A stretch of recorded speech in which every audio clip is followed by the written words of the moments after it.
दोस्तों काफ़ी टाइम पहले हम लोग ने मॉर्बियस का एपिसोड देखा था स्पाइडरमैन की एनिमेटेड टीवी सीरीज में। और यहाँ पे स्पाइडरमैन के अलावा ब्लैक कैट का भी इन्वॉल्वमेंट था। और हम लोग ये देख के काफ़ी हैरान हो जाते थे कि कैसे एक अच्छा भला आदमी रात में वैम्पायर बन जाता था और लोगों का खून पीता था। हालांकि जो एनिमेटेड टीवी सीरीज थी वो बच्चों के लिए बनाई गई थी, इसलिए डायरेक्ट उसे मुंह से खून पीता हुआ नहीं दिखा सकते थे, इसलिए उसके हाथ में काफ़ी छेद कर दिए गए। यानी कि जब वो अपना हाथ दूसरे के हाथ पे रखता था तो उसकी बॉडी का सब खून उसके अंदर चला जाता था। वो तो और डरावना हो गया। और बात यहीं पे ख़त्म नहीं होती।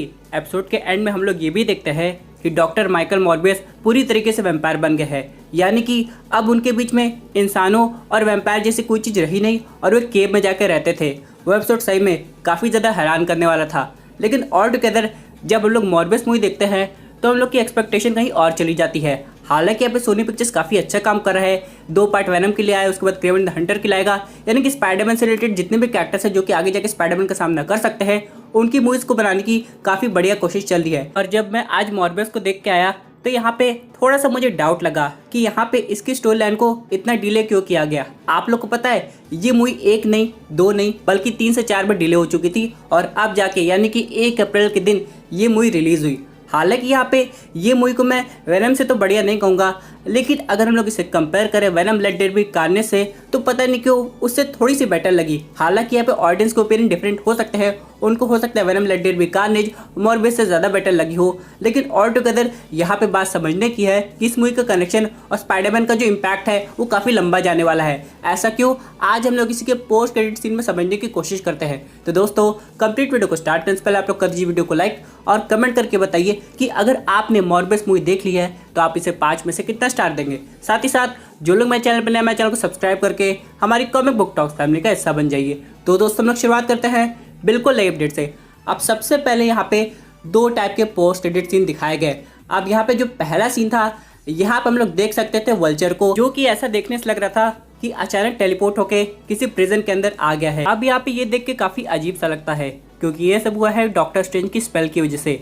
अब जैसे वहाँ पे वल्चर आया है वो एक तरीके से दूसरे यूनिवर्स में टेलीपोर्ट हो गया है, यानी कि मॉर्बियस की। और हालांकि उस यूनिवर्स में उसने कोई क्राइम नहीं किया था तो उसको वहाँ से रिलीज कर दिया गया।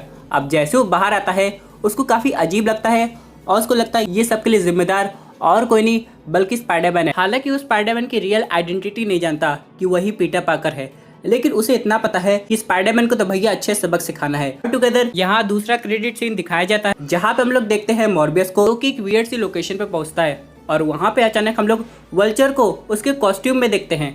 अब सबसे बड़ा क्वेश्चन ऑडियंस के माइंड में यही आता है कि जब वो बंदा अपने उसे टेलीपोर्ट होके दूसरे देश में चला गया है और जेल से बाहर निकलते ही उसे वल्चर का कॉस्ट्यूम कहाँ से मिला। बहुत लोग का ये मानना है कि जो वल्चर है उसके पास काफ़ी आइडियाज़ है और काफ़ी रिसोर्सेज है, यानी कि वो दूसरे यूनिवर्स में भी जाके वल्चर का कॉस्ट्यूम को डिज़ाइन कर सकता है। लेकिन मैं आपको एक बात क्लियर करना चाहता हूँ, अगर आप लोग स्पाइडरमैन होमकमिंग मूवी देखेंगे तो जो वल्चर की कॉस्ट्यूम की पावर थी वो असल में एलियन टेक्नोलॉजी की वजह से आई थी। और वही अगर हम लोग बात करें डॉक्टर माइकल मॉर्बियस के यूनिवर्स की तो मुझे नहीं लगता ऐसा वहाँ पे हुआ होगा, यानी कि एवेंजर्स थेनोस ऐसा कुछ आए होंगे। लेकिन फिर भी एक चीज उस कॉस्ट्यूम को काफी अच्छे तरीके से एक्सप्लेन करती है, जो कि है उसका डिफरेंट लुक। जैसे कि अगर आप लोग कंपेयर करेंगे मार्वल सिनेमैटिक यूनिवर्स के वल्चर के कॉस्ट्यूम को तो इससे काफी डिफरेंट लग रहा है। तो यहाँ पे ये एक बात का संकेत हो सकता है कि वल्चर उस यूनिवर्स में जाके अपना कॉस्ट्यूम बड़ी जल्दी तैयार कर लिया होगा। दोस्तों यहाँ पे जो वल्चर है वो माइकल मॉर्बियस के पास जाता है और स्पाइडरमैन से रिलेटेड बात करता है, यानी अब उनका अगला जो मिशन है वो है स्पाइडरमैन को पकड़ना। लेकिन यहाँ पे फिर एक सवाल आता है कि कौन सा स्पाइडरमैन, क्योंकि अगर हम लोग बात करें टॉम हॉलैंड के स्पाइडरमैन की तो यहाँ पे कंफर्म हो गया है कि सोनी पिक्चर्स के मूवीज़ का पार्ट नहीं बनेगा। हालांकि अगर स्पाइडरवर्स मूवी बनती है तो आ सकता है, लेकिन जितने भी मेन कैरेक्टर्स अभी सोनी डेवलप कर रहा है उसमें कोई और स्पाइडरमैन रहेगा। टॉबी मैगवायर नहीं दोस्तों, उसका सैम रेमी यूनिवर्स अलग है। अगर हम लोग बात करें एंड्रू गारफील्ड के स्पाइडरमैन की तो हाँ ऐसा कुछ हो सकता है, लेकिन अभी यहाँ पे बहुत जल्दी सोनी पिक्चर्स एक चीज़ अनाउंस कर देगा कि जो मॉर्बियस है, वेनम है, इनके उस पर जो स्पाइडरमैन है वो ऑफिशियली कौन होगा। और यहाँ पे एक बात समझने की है, यहाँ पे अगर आप लोग ने मूवी नहीं देखी है आप सबके लिए एक स्पॉइलर अलर्ट है कि जो मॉर्बियस है वो एग्जैक्टली वेनम के यूनिवर्स में है। तो ऑल टुगेदर अब एक स्पाइडरमैन की कंफर्मेशन चाहिए और यहाँ पे 99% ऑडियंस ये चाहती है कि ये जो स्पाइडरमैन हो वो एंड्रू का ही हो और यहाँ पे कोई भी कंफ्यूजन क्रिएट ना हो। लेकिन सबसे बड़ा सवाल आता है डॉक्टर स्ट्रेंज के स्पेल का कि आखिरकार उनके स्पेल में इतनी बड़ी गलती कैसे हो सकती है। यानी कि वो बंदा जो स्पाइडरमैन को जानता था और वो उसी के यूनिवर्स से बिलोंग करता था वो उल्टा टेलीपोर्ट हो गया मॉर्बियस के यूनिवर्स में या फिर के वेनम के जगह पे, तो ऐसा कैसे हो सकता है। और यहाँ पे अगर ऐसा होता तो अगर हम लोग बात करें एमजे की, नेट की, एवेंजर्स की, या फिर जितने भी लोग पूरी दुनिया स्पाइडरमैन को जानती थी, तो ऑल टुगेदर क्या डिफरेंट यूनिवर्स में टेलीपोर्ट हो जाती? ऐसा तो बिल्कुल नहीं है। तो यहाँ पे दोस्तों वल्चर के केस में कुछ इशू क्रिएट हुए होंगे, और इसी तरह जो भी बाकी कैरेक्टर्स है जैसे कि एंड्रू और टॉबी किनोस के। क्योंकि दोस्तों अगर आप लोग मल्टीवर्स ऑफ मैडनेस का पहला टीजर ट्रेलर समझेंगे तो यहाँ पे सबसे पहले वोंग की आवाज़ आती है कि उस स्पेल को यूज़ मत करना, वो काफ़ी खतरनाक हो सकता है। और मे भी अगर हम लोग ने डॉक्टर स्ट्रेंज को वो स्पेल यूज़ करते हुए देखा भी होगा, सब यहाँ पे भूल चुके हैं कि पीटर पार्कर ही स्पाइडरमैन है, लेकिन फिर भी वो स्पेल उतनी अच्छी तरह काम नहीं किया जितना कि उसे करना चाहिए था, और यहाँ पे काफ़ी गड़बड़ी क्रिएट हो गई है, जिसका हम लोग को रिजल्ट मल्टीवर्स ऑफ मैडनेस में दिखाई देगा। और यहाँ पे ये जो प्रॉब्लम है ये कैसे सॉल्व होगी वो तो आगे जाके उस मूवी में पता चलेगा। लेकिन ऑल टुगेदर अगर हम लोग बात करें मॉर्बियस की और वल्चर की, तो ये लोग ने तो अपनी टीम बना ली है। अब इनको एक तीसरे कैरेक्टर को आगे जाके रिक्रूट करना पड़ेगा, जो कि और कोई नहीं बल्कि अपना वेनम है। लेकिन क्या एडी ब्रॉक उनकी टीम में जाएगा, ये तो आने वाला वक्त बताएगा। ऊपर से अगर वो लोग एडी ब्रॉक को अपनी टीम में नहीं ला पाते हैं, तो एक चौथा कैरेक्टर भी है जो उनकी टीम में बहुत जल्दी आएगा, जो कि है क्रेवन द हंटर। और आप लोग को पता है उस मूवी में क्रेवन के साथ एक और कैरेक्टर की एंट्री होने वाली है, जो कि है कमेलियन। लेकिन ऑल टुगेदर सोनी पिक्चर्स काफ़ी अच्छे तरीके से अपने विलन्स को तो डिज़ाइन कर रहा है, और उसे लग रहा था कि वल्चर को उस टीम में होना काफ़ी इंपॉर्टेंट भी है। तो उसने क्या किया, मार्वल सिनेमैटिक यूनिवर्स के वल्चर को उठा के कुछ टाइम के लिए अपने यूनिवर्स में कर लिया है। लेकिन क्या वल्चर कभी घर जा पाएगा, ये तो हम लोग को मल्टीवर्स ऑफ मैडनेस देखने के बाद ही पता चलेगा। और अगर ऐसा कुछ होता है दोस्तों तो सही में काफ़ी मज़ा आने वाला है।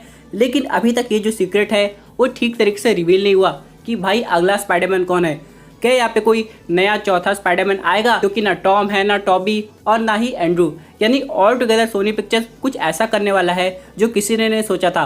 और अगर हम लोग बात करें द अमेजिंग स्पाइडरमैन 3 की, तो उसकी भी प्लानिंग चल रही है, क्योंकि वो मूवी काफ़ी ट्रेंडिंग में चल रही है। और जब से फैंस ने गारफील्ड को देखा है स्पाइडरमैन नो वे होम में, तब से वो चाहते कि भाई अमेजिंग स्पाइडरमैन 3 तो बन के रहे। लेकिन अगर मैं बात करूँ मॉर्बियस मूवी की, तो हाँ, इस मूवी को और अच्छा बनाया जा सकता था अगर यहाँ पे एक दो कैरेक्टर का और इन्वॉल्वमेंट हो जाता। यानी कि जो वल्चर हम लोग को पोस्ट क्रेडिट सीन में दिखा दिया है, वो अगर मूवी के बीच में ही आ जाता तो ये मूवी और इंटरेस्टिंग हो सकती थी।